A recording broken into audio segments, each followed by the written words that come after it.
The year was 2247. Humans had finally received an invitation to join the Galactic Council. This was a big moment for Earth. For decades, aliens had been watching humanity from far away. Now they wanted humans to be part of their group. Jake Morrison stood on the bridge of the spaceship called Horizon's Edge. He was a lieutenant commander in Earth's space defense force. His job was to protect the diplomats who were going to the meeting. Jake was 32 years old with short brown hair and sharp blue eyes. He had trained for 15 years to be ready for moments like this. The spaceship moved slowly toward Unity Prime. This was a huge space station floating in neutral space. It was bigger than any city on Earth.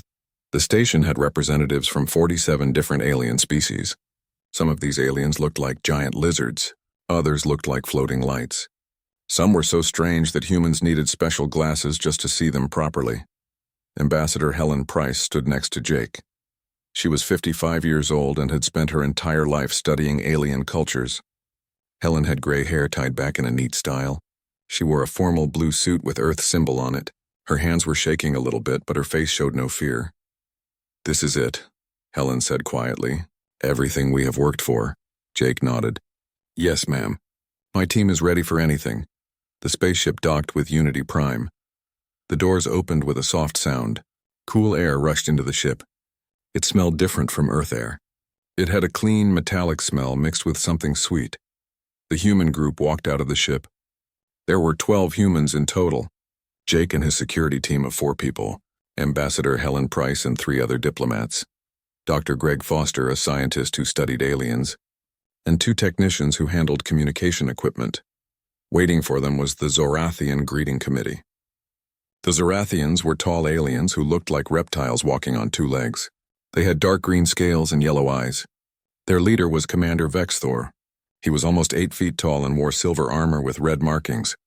"Welcome to Unity Prime," Commander Vexthor said. His voice came through a translation device that made it sound mechanical. "We are pleased that humanity has accepted our invitation." Helen stepped forward and bowed slightly. "We are honored to be here. Earth sends its greetings to all members of the Galactic Council." The Zorathians led the human group through the station.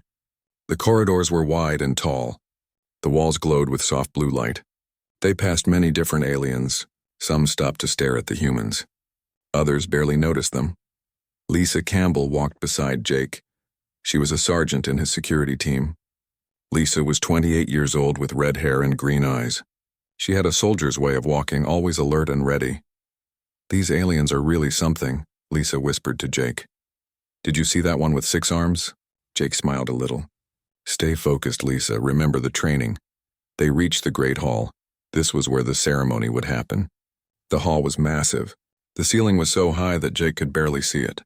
Large windows showed the stars outside. In the center of the hall was a circular platform with 47 seats arranged in a circle. Each seat was designed for a different species. The human group walked toward the platform. Hundreds of aliens watched them from galleries above. Some made strange sounds that the translation devices could not convert. Others stayed silent. Everything was going well. Helen was about to give her speech. Jake and his team stood at the edges of the platform watching for any problems. Then the alarms started. The sound was loud and harsh. Red lights began flashing all over the hall. Jake's training kicked in immediately.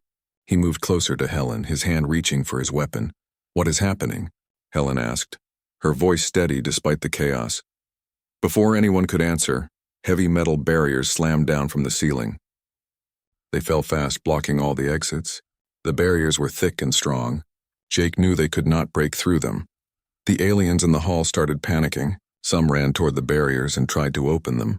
Others made scared noises in their own languages. Jake pressed his communication device. "Morrison to Horizon's Edge. We have a situation." "The hall is sealed," static came back. The communication was being blocked. The large screens on the walls suddenly turned on.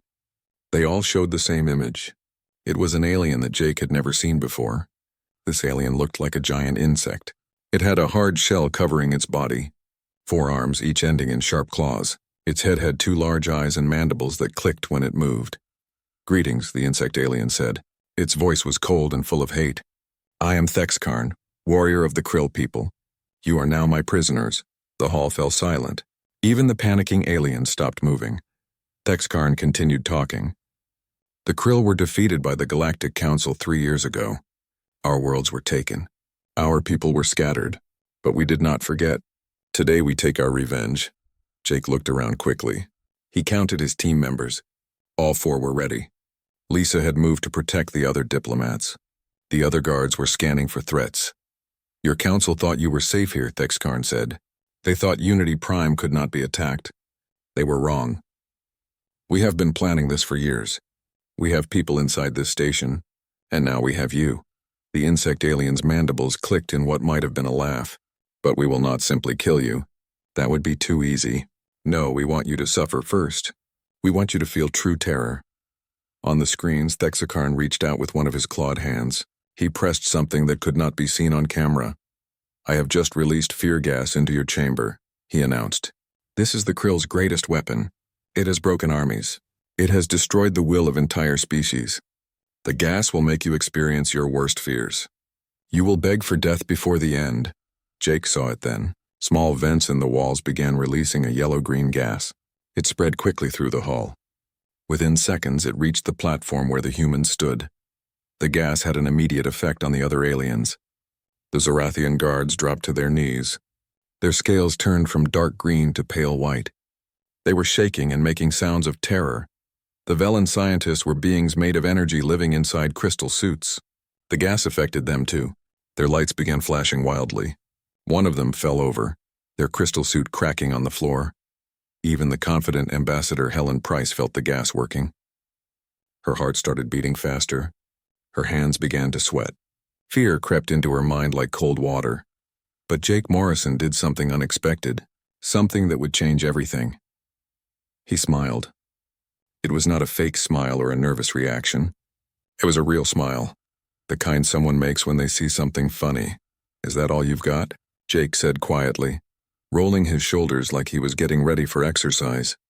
The fear gas kept spreading through the great hall. It was thick now, making it hard to see more than a few feet away. The yellow-green color made everything look sick and wrong.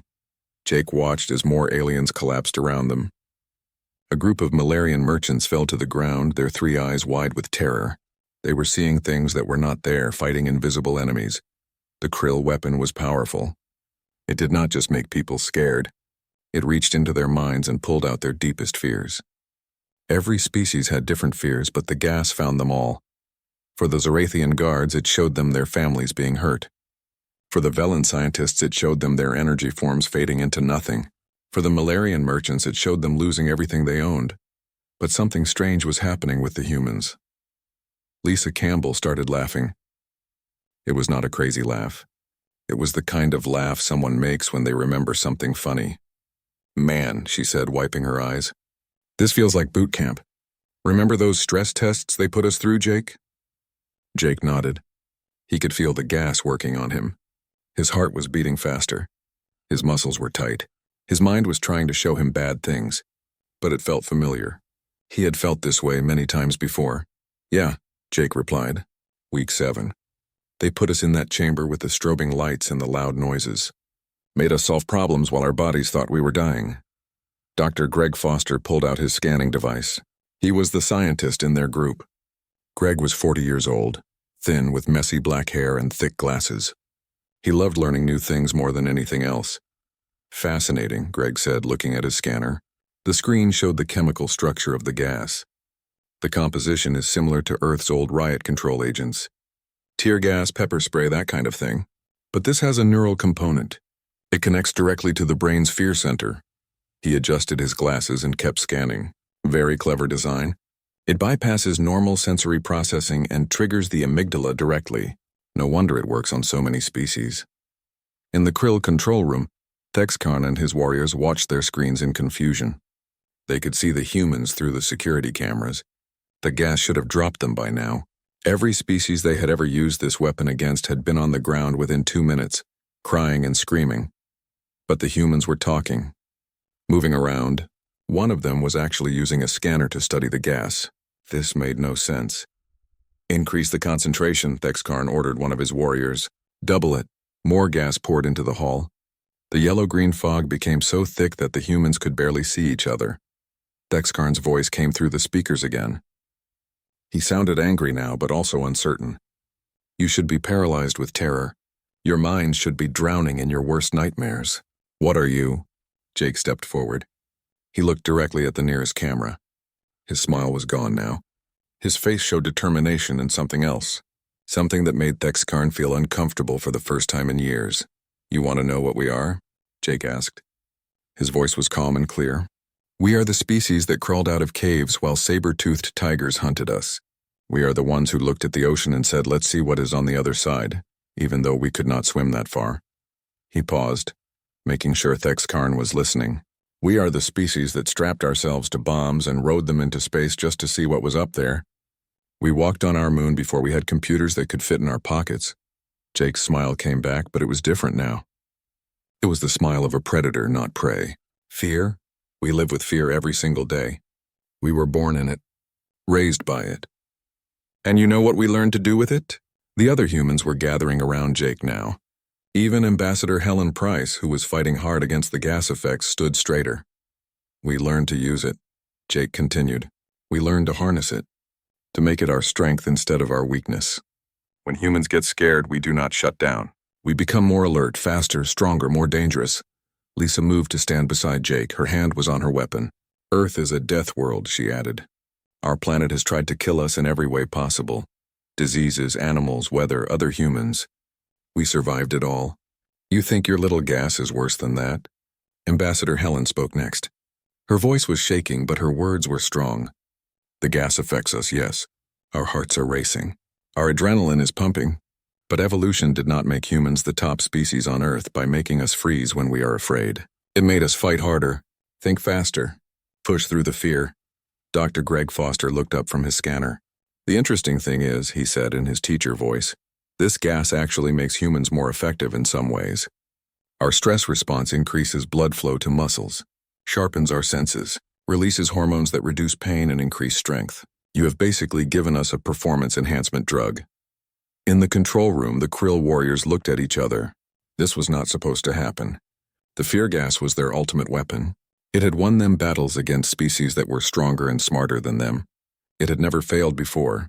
Thexkarn felt something he had not felt in a long time. He felt doubt. These humans were not acting like any species he had encountered. They admitted they were afraid, but they kept moving anyway. How was that possible? Back in the Great Hall, the humans were organizing. Jake gave orders to his team while the gas swirled around them. Lisa, check on the other species. See if any of them can still communicate. We need information about this station's security systems. On it, Lisa replied.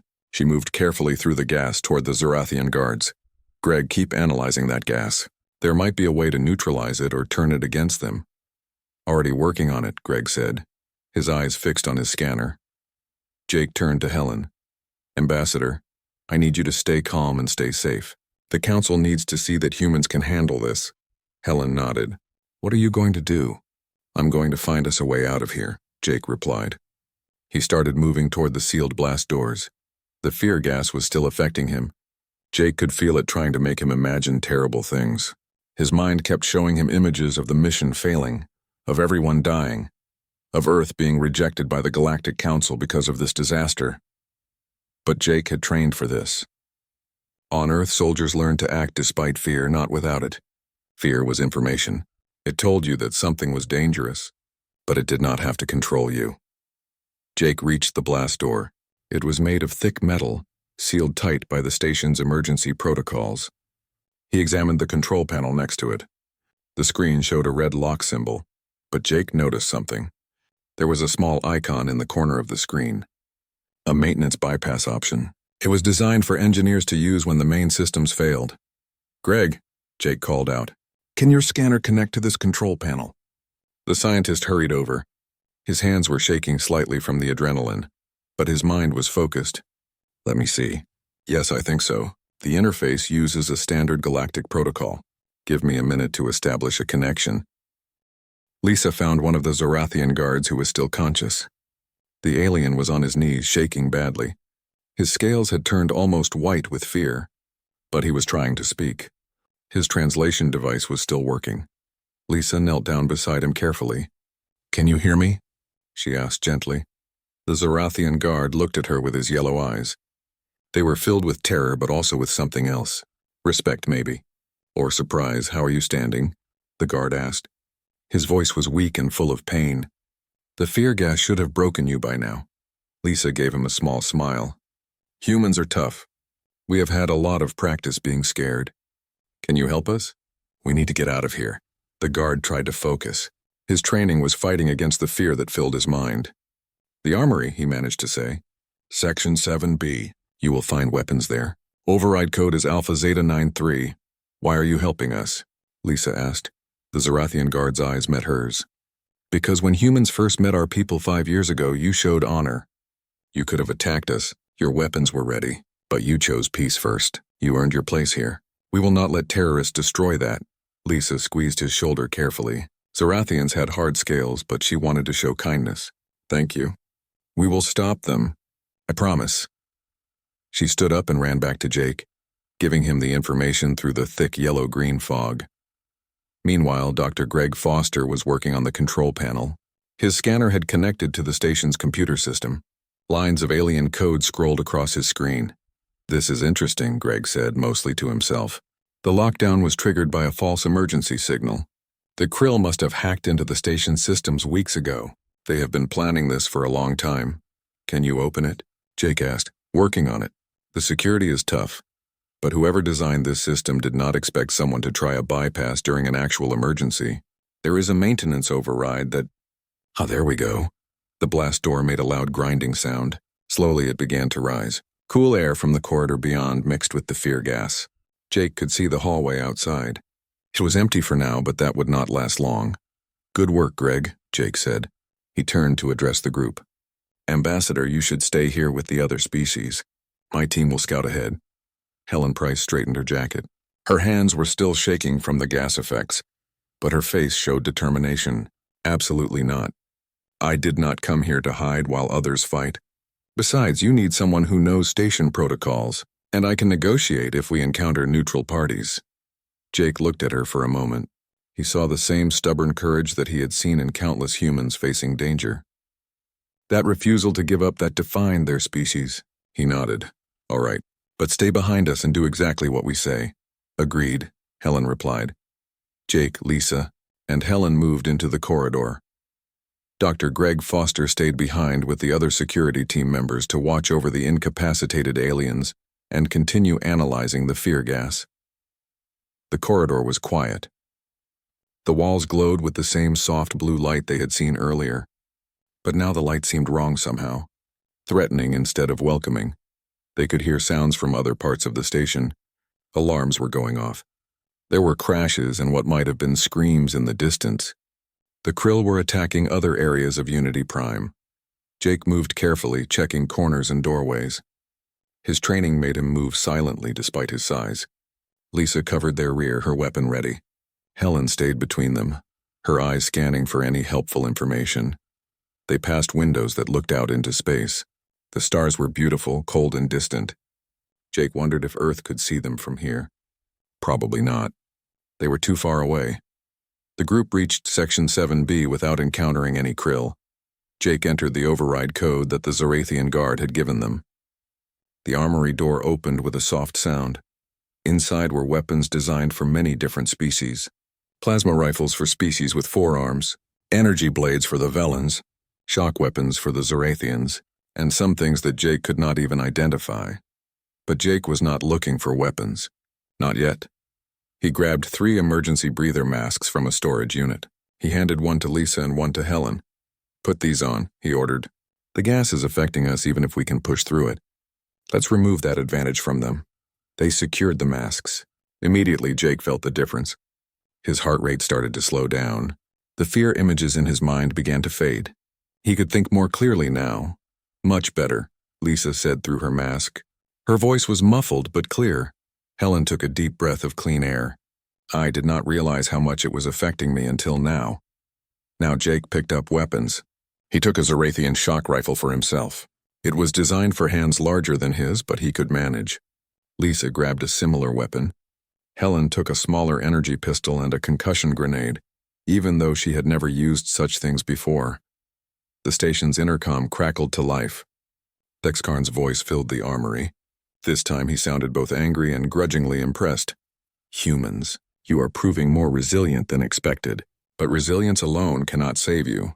We have seized the station's core systems. We control the life support, the communications, the security. Surrender now and we will consider showing mercy. Jake looked at the others. Then he pressed the communication button on his suit. He knew the Krill would be monitoring all channels. Here is a better idea, Jake said clearly. You surrender to us, and we will consider not showing you why Earth has been in a state of continuous warfare for its entire recorded history. We have been fighting and surviving and winning for thousands of years. You just made the biggest mistake of your life. There was silence on the other end. Then Thexkarn laughed. It was not a happy laugh. It sounded forced and uncertain. Brave words for 3 prisoners, the Krill leader said. Let us see if you can back them up. The communication cut off. That was quite a challenge you just issued, Helen said. Jake checked his weapon. Sometimes you need to be aggressive. We are in enemy territory with limited resources, but we have something they do not expect. We have experience fighting when the odds are against us. Lisa nodded. So what is the plan? Jake thought for a moment. Greg is analyzing the fear gas. If we can find a way to neutralize it or reverse it, we can free the other council forces. The Zorathians are trained warriors. The Velans have powerful technology. Even the Malarians know how to defend themselves. We just need to give them a chance. He pointed at a map of the station on the wall. The environmental control system is here. If we can reach it and reprogram it, we can clear the gas from the council areas and maybe even pump it into the sections the Krill control. Fight them with their own weapon, Lisa said, smiling behind her mask. I like it. It is risky, Helen warned. We do not know how the gas might affect the Krill themselves. Their physiology is different from the other species. Then we will find out, Jake said coldly. They wanted to use terror as a weapon. Let's teach them what real terror looks like. The 3 humans left the armory and headed toward the environmental control center. They moved quickly but carefully. The station was huge and confusing, but Helen's knowledge of diplomatic protocols helped. She knew where important systems would be located. They had not gone far when they heard footsteps ahead. Heavy footsteps, multiple sources. The Krill were coming. Jake held up his hand in a signal to stop. The 3 humans froze in the corridor. The footsteps were getting closer. Jake counted at least 4 different rhythms. 4 Krill warriors, maybe more. He looked around quickly. To their left was a maintenance access shaft. It was small, barely big enough for a human to fit through, but it went in the right direction. Jake pointed at it and then at Lisa. She understood immediately. She nodded and moved silently toward the shaft. The cover came off easily and Lisa climbed inside. The shaft would let her circle around behind the approaching Krill. Jake and Helen pressed themselves against the wall. Jake held his shock rifle ready. Helen had the energy pistol in her shaking hands. She had never been in combat before, but she was trying her best to stay calm. The Krill patrol came around the corner. There were 4 of them, just as Jake had estimated. They were tall, standing about 7 feet high. Their bodies were covered in hard brown shells that looked like armor. Each one had 4 arms. 2 arms held plasma rifles. The other 2 arms ended in sharp claws. The Krill had not expected to find humans here.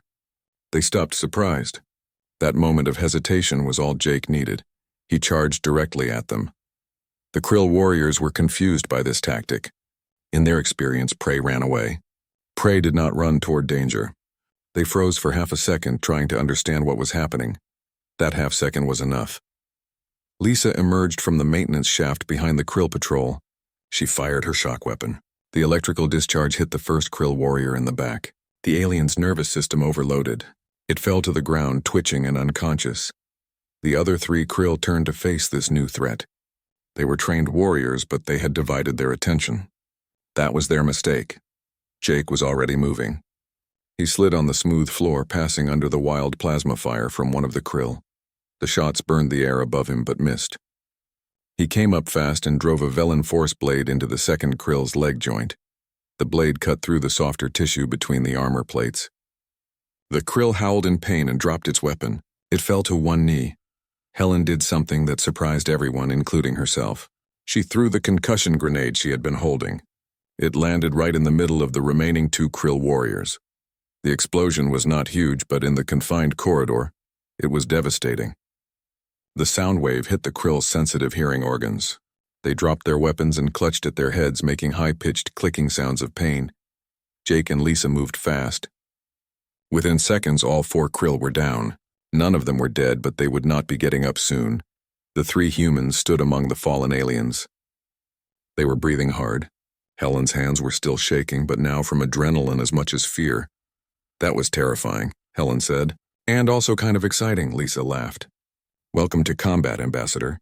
That feeling never really goes away. You just learn to use it.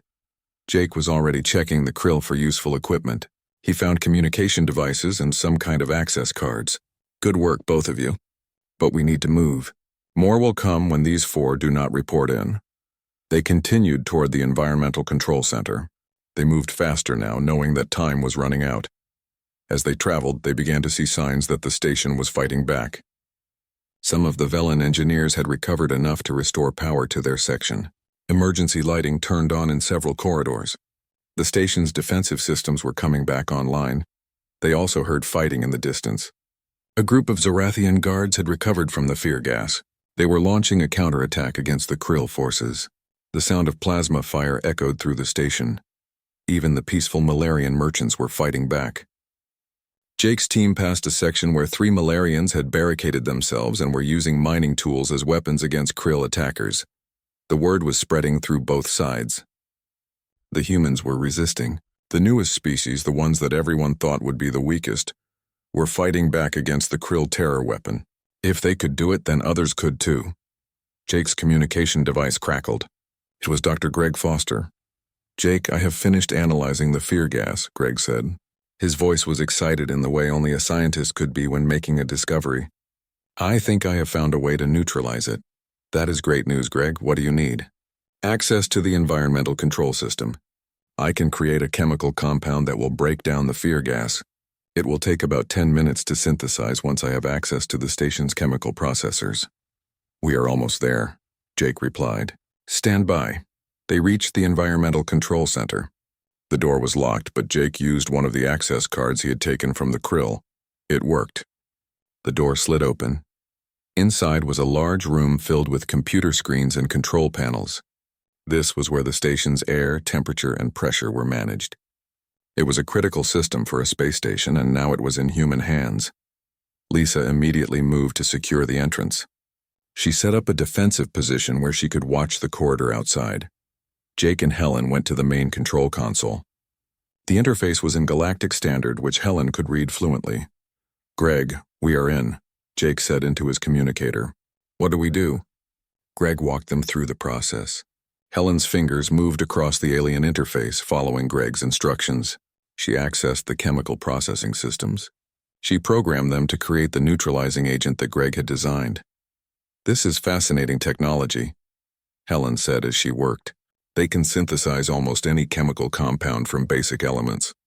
If we had this on Earth, it would revolutionize medicine and manufacturing. Focus, Ambassador, Jake said gently. We can study it later. Right, sorry. Okay, the synthesis is starting. Greg said it would take 10 minutes, but they did not have 10 minutes of peace. Lisa's voice came from the doorway. Company coming. Lots of it. Jake moved to join her. Through the doorway, he could see krill warriors gathering at both ends of the corridor. There were at least 20 of them. Too many to fight directly. They know what we are doing, Jake said. They are going to try to stop us. Thex Karn's voice came through the intercom again. Clever humans, you think you can turn our weapon against us. But you will not have time. My warriors will tear you apart before your plan can work. Jake pressed his communicator. Greg, we need options. We are about to have a lot of angry krill trying to get in here. Can you seal the door? Greg asked. Already done, Lisa said. She had locked the Environmental Control Center's entrance, but it will not hold them for long. These doors were not designed for combat. Helen was watching the synthesis process on the screen. 8 minutes remaining. The krill began their assault. Plasma fire hit the door. The metal started to glow red from the heat. The door was strong, but it would not last forever. We need to buy time, Jake said. He looked around the room, thinking fast. The environmental system controls the air pressure throughout the station, right? Yes, Helen replied, not sure where he was going with this. Can we change the pressure in the corridor outside? Make it uncomfortable for them? Helen's eyes lit up. That is brilliant. Her fingers flew across the console, reducing pressure in corridor sections 23 through 27. The krill outside suddenly found it hard to breathe. The air pressure dropped fast. It was not enough to kill them, but it made them dizzy and weak. Their assault on the door slowed down. 6 minutes, Helen announced. But Thexkarn was smart. He realized what the humans were doing. His voice came through the intercom, giving orders to his warriors. Breather equipment. Use your emergency breathers. The krill warriors put on breathing masks. The pressure change no longer affected them. They resumed their attack on the door with renewed strength. The metal was buckling now. Lisa fired her shock weapon through the gaps, trying to slow them down. She hit 2 krill, but there were too many others. 4 minutes, Helen said. Her voice was tight with stress. Jake made a decision. Lisa, when that door fails, fall back to the secondary position. Helen, you keep working. Do not stop the synthesis no matter what happens. The door exploded inward with a blast of plasma fire. Pieces of hot metal flew across the room. Lisa had already moved to a better position behind a bank of computers. She opened fire immediately. The krill warriors poured through the opening, but the narrow doorway created a bottleneck. They could only come through a few at a time. Jake and Lisa used this to their advantage. They fired their shock weapons steadily, dropping krill as they entered, but there were too many. For everyone that fell, 2 more pushed through. Jake's weapon was overheating. They could not keep this up much longer. 2 minutes, Helen called out. She was hunched over the console, protecting it with her body. Her fingers never stopped moving across the controls. Then something unexpected happened. Zorathian guards appeared in the corridor behind the krill. The fear gas had cleared enough in their section that they could fight again. Commander Vexthor led them, his scales still pale but his eyes full of determination. The krill were caught between 2 forces. They tried to split their attention, but that made them vulnerable. The tide of battle shifted. Jake pressed his advantage. He grabbed a plasma rifle from a fallen krill and threw it to Lisa. They increased their rate of fire. The krill advance stopped. They were being pushed back. 1 minute, Helen said. Thexkarn saw what was happening from his command center. His perfect plan was falling apart. The humans had done the impossible. They had resisted his greatest weapon. They had turned his own forces against him. They had inspired the other species to keep fighting. He made his decision. If he was going to lose, he would take the humans with him.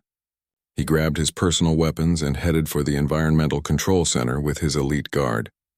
12 of the best krill warriors trained since birth for combat. Synthesis complete, Helen announced. Releasing neutralizing agent now.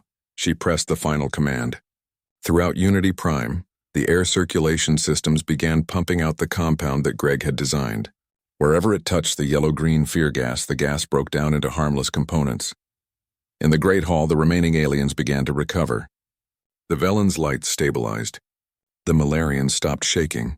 Species that had been paralyzed with terror began to stand up, confused but alive. Throughout the station, the fear weapons' effects were disappearing. The Galactic Council forces started fighting back with renewed strength and unity. But Jake knew the battle was not over. His communicator crackled with a warning from one of the Zorathian guards. Commander Morrison, Thexkarn is coming to your position. He has his elite guard with him. 13 warriors total. You need to evacuate. Jake looked at Lisa and Helen. They had done what they came to do. The fear gas was neutralized. They could run and let the Council forces handle the rest. But Jake shook his head. If we run, Thexkarn escapes to a defensible position. This ends here. This ends now. Lisa checked her weapons. I was hoping you would say that. Helen grabbed her energy pistol with steady hands. I did not come billions of miles from Earth to run away at the end. They moved out of the Environmental Control Center. The corridor was full of unconscious or wounded krill from the earlier fighting. The 3 humans made their way toward the central plaza, where Thexkarn was gathering his forces. The central plaza was huge. It was designed as a meeting place for all the species on Unity Prime. The ceiling was transparent, showing the stars beyond. In better times, it would be beautiful. Now it was about to become a battlefield. Thexkarn stood at the center with his 12 elite guards. They were the biggest krill Jake had seen. Each one was heavily armed and wearing better armor. These were not regular soldiers. These were warriors who had survived countless battles. Other council forces were arriving from different directions. Commander Vexthor and his Zerathian guards came from one side. A group of Velen engineers, their crystal suits glowing with power, emerged from another entrance. Even some Malarian merchants arrived carrying improvised weapons. Thexkarn saw the humans enter and focused his attention on them. His mandibles clicked in what might have been respect or might have been anger. "You have fought well, humans," Thexkarn said through his translator. "Better than any species I have encountered. But this ends now. You are 3 against my elite. Even your legendary stubbornness cannot overcome such odds." Jake stepped forward. That smile appeared on his face again. The same smile that had started everything when the fear gas was first released. But now the other species understood what that smile meant. It was not madness or ignorance. It was confidence. It was courage. It was the human way. "You know what your mistake was?" Jake asked. His voice carried across the plaza. "You thought fear was a weakness. You thought terror would break us. But you never asked yourself an important question. What kind of species learns to smile in the face of fear?" He gestured around at all the assembled forces. "These species are smarter than us, stronger than us, more advanced than us in almost every way. But do you know why they invited us to join the Galactic Council?" Thexkarn said nothing. His mandibles twitched with uncertainty. "Because while you all were building civilizations and advancing technology and exploring the cosmos in relative peace, humanity was fighting for survival every single day," Jake explained. "We evolved on a planet where everything was trying to kill us. The weather, the animals' diseases, even other humans. We turned that struggle into our greatest strength." Jake's smile widened. "We learned to laugh at danger, to joke in the face of death, to smile when we are terrified because that tiny act of defiance gives us the courage to take one more step, throw one more punch, try one more impossible thing." Thexkarn raised his weapon. "Enough talk. Kill them!" the Krill elite charged. The plaza erupted into chaos and violence, but something remarkable happened. The council forces, inspired by the humans' example, fought with a determination they had never shown before. The Zerathian guards moved with perfect precision. The Velen engineers used their energy powers in creative and devastating ways. The Malarian merchants proved surprisingly effective in support roles. And at the center of it all, 3 humans fought like their entire species' future depended on it. Because it did. Jake moved with fluid grace, using every bit of training he had received. Lisa's tactical mind coordinated the council forces through her communicator. Helen, despite her fear and her shaking hands, stood her ground and proved that diplomacy was not the same as weakness. The battle was brutal. The Krill elite were formidable opponents. Jake felt his ribs crack from a plasma bolt that his armor barely absorbed. Lisa took a deep cut across her arm from a krill blade. Helen was thrown against a wall hard enough to leave her dazed, but they did not stop. Could not stop. Because stopping meant defeat, and defeat meant the end of everything they had worked for. When Thexkarn finally fell, brought down by Jake's assault combined with Commander Vexthor's coordinated strike, the remaining krill forces surrendered. The battle was over. The aftermath was chaotic. Medical teams rushed in to treat the wounded. Security forces rounded up the surviving krill terrorists. Engineers began repairing the damage to the station. The Galactic Council convened an emergency session. The human delegation, battered and exhausted, stood before the assembled representatives. There was a moment of fear. Would their violent response cost them their place in the council? Instead, Commander Vexthor stepped forward. The massive Zerathian looked at the humans with unmistakable respect. "Today humanity taught us all a valuable lesson," he announced to the assembled council. "They reminded us that civilization is not the absence of violence. It is the will to protect what we have built. They showed us that fear is not a weakness to be hidden. It is a tool to be mastered." He turned to face Jake, Lisa, and Helen directly. "When the fear gas was released, I fell to my knees. My guards, trained for decades in combat, were paralyzed.